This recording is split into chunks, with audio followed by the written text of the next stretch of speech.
ईश्वर की शपथ लेते हैं कि समाज को सम्मान दिलाने के लिए गणेश भैया द्वारा स्थापित जन सेवा दल को मजबूत करने और सत्ता में हिस्सेदारी दिलाने के लिए तन मन धन से समर्पित काम करेंगे। रविवार को बाराबंकी के हैदरगढ़ में जनसेवा दल की अहम बैठक का आयोजन किया गया। बैठक में पार्टी को मजबूती देने के लिए सभी ने एक सुर में एकजुट होकर आगे की रणनीति बनाते हुए 2027 तक सत्ता में हिस्सेदारी का संकल्प लिया और दूर दराज से पहुंचे स्वजातीय बंधुओं ने समर्थन के साथ पार्टी अध्यक्ष विनेश भैया के पावर प्रोजेक्ट को सफल बनाने पर जोर दिया। बैठक के दौरान जनसेवा दल जिंदाबाद, विनेश भैया जिंदाबाद, सैन समाज जिंदाबाद के नारों से कार्यक्रम स्थल गूंज उठा। इस दौरान सभी ने एकजुट होकर जनसेवा दल को मजबूत करने और सत्ता में हिस्सेदारी की शपथ भी ली।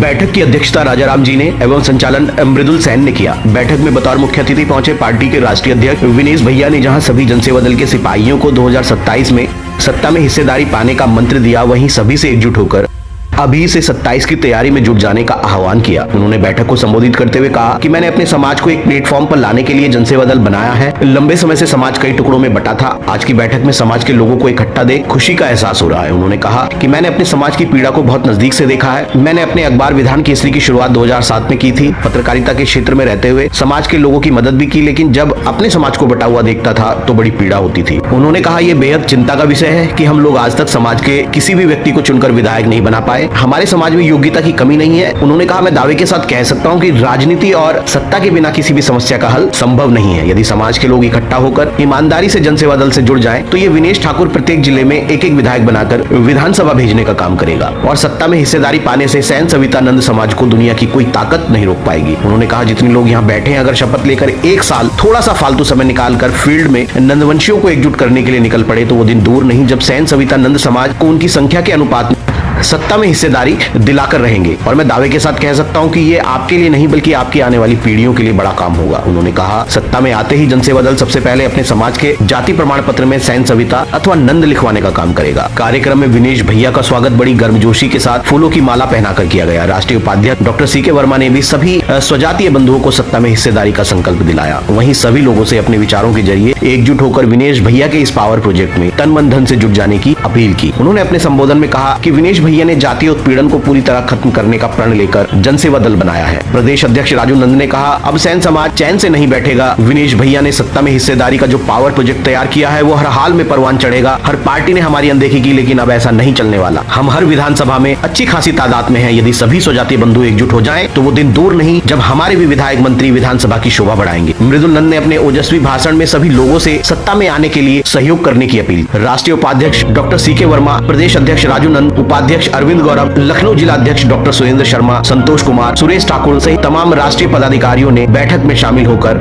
जनसेवा दल को मजबूत करने की शपथ ली। देखिए बाराबंकी से विधान केसरी डिजिटल की ये विशेष रिपोर्ट। हमारे लोगों का इतना शोषण होता है, अगर कोई नौकरी पे चला जाता है तो किस तरह से नौकरी करता है हम लोग जानते होंगे। कैसे उसको अपने ट्रांसफर पोस्टिंग में, कैसे उसको अपने बॉस के सामने जाना पड़ता है। एक छोटा सा चपरासी, एक जाति का छोटा सा चपरासी सीना ताज के अधिकारी के पास जाता है, लेकिन हमारी जाति का उसके नीचे वाला अधिकारी, नीचे अगर उसके अधिकारी है तो वो साहब के पास किस तरह से जाता है ये आप लोगों से ज्यादा कोई नहीं जानता। मैं तो किसी की नौकरी की नहीं है। मैं आप लोगों से केवल इतना कहना चाहता हूँ कि ये अभियान जो विनेश ठाकुर ने अपने लोगों के सहयोग से लेकर के चल रहा है, जैसे आप लोग ईमानदारी, आपकी जिम्मेदारी केवल बाराबंकी की नहीं है। आप लोगों की जिम्मेदारी केवल बाराबंकी की नहीं है, समाज की पीड़ा पूरे प्रदेश की है, पूरे देश की है।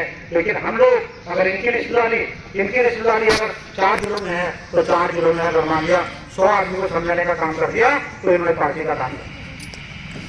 और ये पार्टी ऐसी है कि इसमें बहुत बड़ा लंबा संघर्ष नहीं करना है। हमें किसी की बुराई नहीं करनी है। हमें किसी के बारे में शब्दों का प्रयोग नहीं करना है। हमें कोई धरना प्रदर्शन नहीं करना है। हमारा मकसद तो सिर्फ इतना है कि हमें अति पिछले वर्ग की जातियों को 5 प्रजापति सैनिक कश्यप को, जो हमारे बड़े भाई हैं 2-3 लोग जहाँ यादवपुर में, हमें उनसे बहुत ज्यादा रिक्वेस्ट नहीं करनी है। हमें उनसे बहुत ज्यादा काम नहीं करना है, क्योंकि वो तो राजा लोग हैं।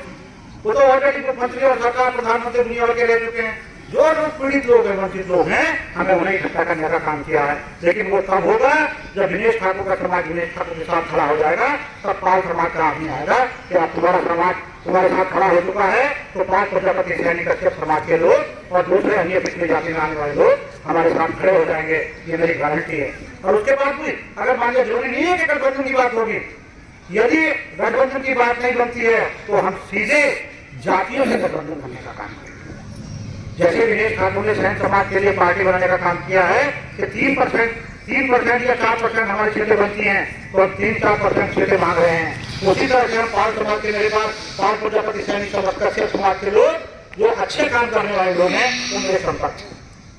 अभी मैं उनसे कहता हूँ आप मेरे साथ आइए, तो बोलते हैं यार अभी नई पार्टी बनाई है, कितनी पार्टी बनती है ऐसे।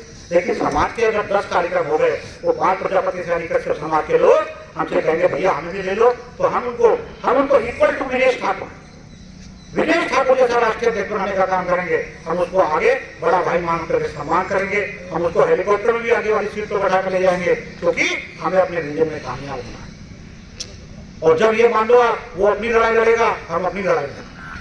पाल समाज के आदमी को एक जिले में आज तुम्हारे यहाँ 6 सीटें, आज यहाँ 6 सीटें हैं, एक सीट पे जो हमारे अंडर में आ जाएंगे, जो हमारे देखभाल में आ जाएंगे और हमारी बात मान लेंगे। एक सीट पे पाल को लड़ा दो, एक सीट पे पाल प्रजापति को लड़ा दो, एक पे कश्यप को लड़ा दो, एक पे मौर्य सैनिक को लड़ा दो, एक पे सैन सविता नंदन किसी को लड़ा दो।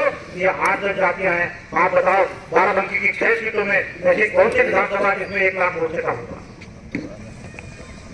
12 की कोई सीट ऐसी है जिसमें पाल प्रजापति सैनिक कश्यप समाज, ये विश्वकर्मा, ये 10 जातियां हैं, क्या इसमें से कोई ऐसी विधानसभा है जिसमें 1 लाख से वोट कम हो?